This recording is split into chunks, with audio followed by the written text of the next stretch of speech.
Saviez-vous qu'il était possible d'obtenir des métaux à partir des plantes? Ah bon? Comment on fait? Dis-moi en plus.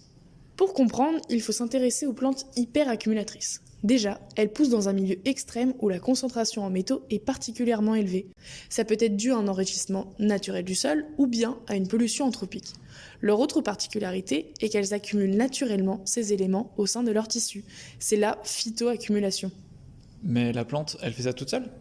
Et non, la plante est en relation étroite avec les endophytes. Qu'ils soient bactériens ou fongiques, c'est une symbiose mutualiste où chacun apporte un avantage à l'autre.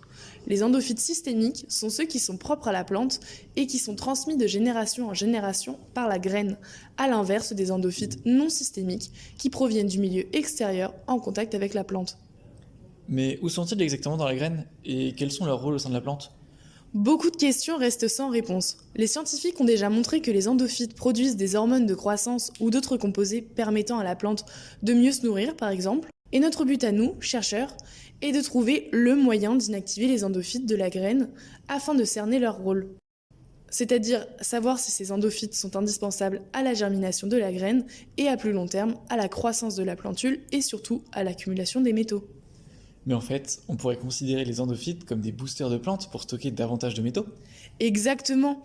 Et à terme, l'idée serait de développer l'agromine qui est l'intégralité du procédé comprenant la culture des plantes hyperaccumulatrices, la phytoextraction, qui est la dépollution du sol via l'utilisation des plantes, la récolte, et finalement l'extraction des métaux via divers procédés dans le but d'utiliser in fine un métal plus vert pour l'industrie.